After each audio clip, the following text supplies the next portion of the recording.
আপনার কি অনেক বেশি চুল পড়ে যাচ্ছে, নতুন চুল গজাচ্ছে না? চুলের যাবতীয় সকল সমস্যার সমাধানে পেয়ে যাচ্ছেন এই মাউন্টেন কনজিউমার লিমিটেডের 100% কার্যকারী অর্গানিক হেয়ার অয়েলটি। এটি সম্পূর্ণ প্রাকৃতিক নির্যাসে তৈরি এবং বিএসটিআই অনুমোদিত।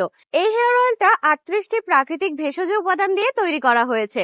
এটা সম্পূর্ণ অর্গানিক হওয়াতে এতে কোনো ধরনের সাইড ইফেক্ট নেই। এটা ছেলে মেয়ে বোধ ব্যবহার করতে পারবেন। এই হেয়ার অয়েলটা আপনার চুল পড়া বন্ধ করবে, নতুন চুল গজাতে সাহায্য করবে, চুলকে লম্বা ঘন কালো করবে, চুলের খুশকি দূর করবে, চুলের অকালপক্কতা বন্ধ করবে, মাথার ঠান্ডা ও সুনিদ্রা আনয়ন করবে, চুলের আগা ফাটা বন্ধ করবে, ড্যামেজ চুলকে রিপেয়ার করবে, চুল হবে সতেজ এবং উজ্জ্বল। তেলটি ব্যবহারের মাত্র 7 দিনের মধ্যে আপনি পরিবর্তন বুঝতে পারবেন এবং নিয়মিত ব্যবহারে সমস্যাগুলো সমাধান হবে। তাই চুলের যে কোনো সমস্যা প্রাকৃতিকভাবে সমাধান করতে এখনই ব্যবহার করুন এই 38টি উপাদানে তৈরি অর্গানিক হেয়ার অয়েলটি। অর্ডার করতে স্ক্রিনে দেওয়া নম্বরে কল করুন অথবা সেন্ড মেসেজ বাটনে ক্লিক করে আপনার নাম, ঠিকানা, মোবাইল নম্বর দিয়ে পাঠিয়ে দিন।